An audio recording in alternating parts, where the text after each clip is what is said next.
গল্পে আজ আপনাদের জন্য মাইকেল অ্যান্টনির লেখা রাস্তায় ক্রিকেট খেলা। মাইকেল অ্যান্টনি 1930 সালের ওয়েস্ট ইন্ডিজের মেয়ারোতে জন্মগ্রহণ করেন।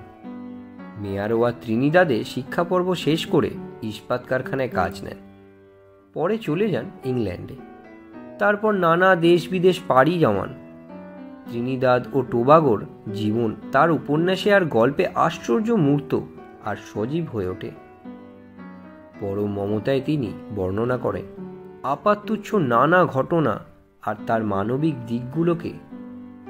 তার বিখ্যাত উপন্যাস হল Green Days by the River, Street of Conflict. গল্পগ্রন্থের মধ্যে উল্লেখযোগ্য Cricket in the Road and Other stories.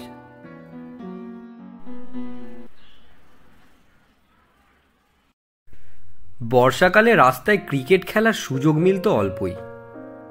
যখন খেলতে যেতাম, বৃষ্টি এসে আমাদের তাড়া করে ফের উঠোনে ঢুকিয়ে দিত। বর্ষাকালে এই রকমই ছিল মেয়ারও। সেখানকার আকাশ সর্বদাই মেঘে ঢাকা থাকত। সমুদ্রের ওপর জল ভরা কালো মেঘ মুখ গোমড়া করে নিচু হয়ে ঝুলত, আর বাতাস ছুটে এসে বদমেজাজে ঝাপট মারত নারকেল বাগানে। আর বাতাসের তেজ আর গর্জন যখন চরমে উঠত, তখন ঝুলে পড়া মেঘগুলো ঘন কালো হয়ে উঠত। সমুদ্র হুঙ্কার দিত, আর বৃষ্টির ফলাগুলো হট্টরোলে ভেঙে পড়তো আমাদের উপর। সবে দৌড়ে ফিরছি বৃষ্টি থেকে। পাশের বাড়ির অ্যামি আর ভার্নের খুব ফুর্তি, ওরা হাসছে।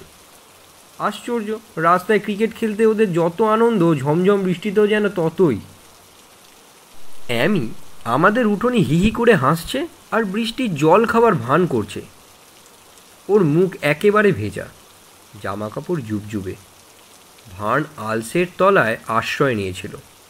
সেও হুজুগে মেতে লাভ মেরে ওর সঙ্গে জুটল। ওরা চেঁচাতে লাগলো, নেবুর পাতায় করম চা, হে বৃষ্টি স্পেনে যা। একটু পরেই পাশের বাড়ি থেকে বেরিয়ে এলেন তাদের মা। তিনি নিশ্চয়ই শব্দ শুনে বুঝেছিলেন। ভার্ন আর অ্যামি ঝোপের মধ্যে অদৃশ্য হলো। আমি দাঁড়িয়ে রইলাম। বৃষ্টির জন্য মনটা খারাপ। তারপর ভার্নের ব্যাট আর বল বাড়ির তলায় ঢুকিয়ে রেখে ভেতরে গেলাম। নিকুচি মনে মনে বললাম। যখন বৃষ্টি নামলো তখন আমি ব্যাট করছিলাম। যখনই আমি ব্যাট করি তখনই কেবল বৃষ্টি পড়ে। পাছে চাদর ময়লা হয়, তাই পা মুছে বিছানায় উঠে পড়লাম। বিষণ্ণ হয়ে বসেছিলাম। মনে হচ্ছিল সত্যি বৃষ্টিটা চলে যাক, স্পেনে যাক, ভার্ন যা বলেছিল। এমন সময় কলজেটা যেন লাফ দিয়ে আমার গলায় উঠে এলো। আকাশ চিরে কান ফাটানো শব্দে বাজ পড়ল। তাড়াতাড়ি জানলা বন্ধ করে দিলাম। ছাদের ওপর বৃষ্টির ভয়ানক হাতুড়ি পড়তে লাগলো। বাজের ভয়ে সিটিয়ে রইলাম, জানি আবারও পড়বে। আর বিদ্যুতের অপার্থিব চমকের ভয়ও। ভেতরে ভেতরে হিংস্র আবহাওয়াকে আমি ভয় পেতাম। বৃষ্টির ভয়, তার সঙ্গী বাজ, বিদ্যুতের ভয়, উপকূলের আছড়ানো সমুদ্রের ভয়, ঝোড়ো হাওয়ার ভয়। বৃষ্টি থেমে যাবার পর সব কিছু মরার মতো হয়ে থাকার ভয়। আর একবার বিদ্যুৎ ঝলকে চমকে উঠলাম।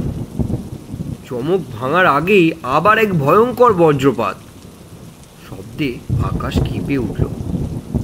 আমি চিৎকার করে উঠলাম। শুনতে পেলাম মা ছুটে ঘরে ঢুকেছে। আবার বাজ পড়ল, আর আমি ছিটকে চলে গেলাম খাটের তলায়। শেলো শেলো, প্রথমে তোর ব্যাট। ভার্ন রাস্তা থেকে চেঁচিয়ে ডাকে। বৃষ্টি থেমে গিয়ে রোদ উঠেছে, কিন্তু আমি এখনো ঠিক সামলে উঠিনি। অনিচ্ছা সত্ত্বেও বাইরের দরজা দিয়ে তাকিয়ে দেখলাম ভার্ন দাঁড়িয়ে দাঁত বার করে হাসছে আর অধৈর্য ভরে হাত নেড়ে আমাকে ডাকছে। তোর ব্যাট প্রথমে, সে বলে।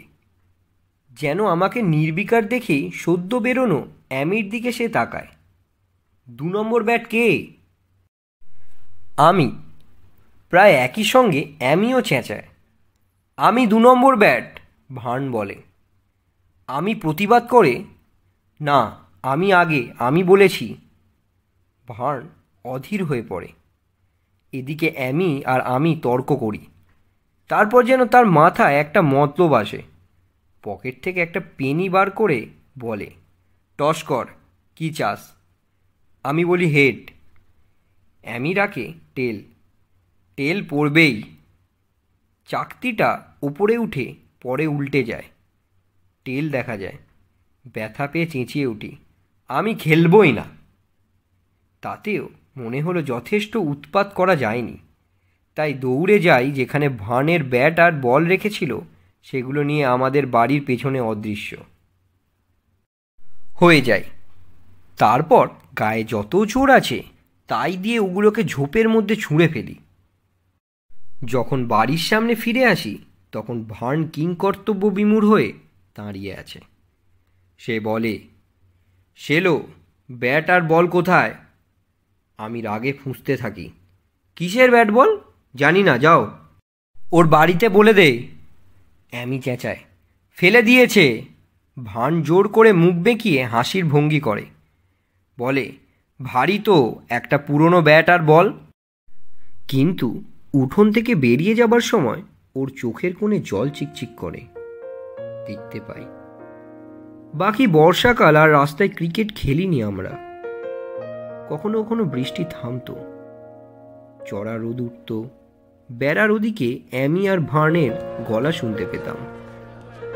এইসব সময় আমি রাস্তায় বেরিয়ে নিজের মনে শীষ দিতাম। মনে মনে ইচ্ছে হতো ওরা শুনতে পেয়ে বেরিয়ে আসতেও পারে, কিন্তু ওরা কখনো আসতো না। আমি বুঝতাম ওরা তখনও খুব রেগে আছে আর কখনো আমাকে ক্ষমা করবে না। এইভাবে চলল বর্ষাকাল। বজ্রে, বিদ্যুতে, উপসাগরের ঢেউয়ে আর মাতাল বাতাসের সেই রকম ভয় ধরানো ভাব। কিন্তু যেসব লোক এই কথা বলতো তারা বলতো মেয়ারও তো এই রকমই, আর এই নিয়ে হাসাহাসিও চলতো।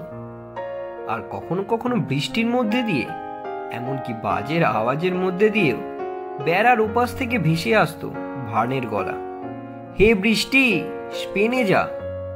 আর আমি অনেকবার ঠিক করেছি সাহসী হব, কিন্তু যখনই বাজ পড়তো আমি ছিটকে ঢুকতাম খাটের তলায়। ভার্ন আর অ্যামির সঙ্গে আবার দেখা হলো নতুন বছরের গোড়ার দিকে। আনন্দের কথা। বর্ষা অনেক দিন কেটে গেছে। দিনটা গরম ঝকঝকে। বাড়ির দিকে পা চালাতে গিয়ে দেখি পা চালাচ্ছি ভার্ন আর অ্যামির দিকে। তারা সবে রাস্তায় ক্রিকেট খেলা শুরু করবে।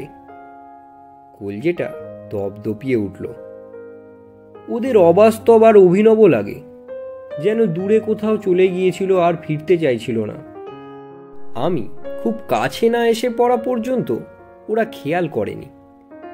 তারপর দেখি অ্যামি চমকে উঠেছে, তার মুখ উদ্ভাসিত। ভার্ন, সে চেঁচিয়ে ডাকে, এই ভার্ন, দেখ শ্যালো। লজ্জিত হয়ে মাটির দিকে তাকাই।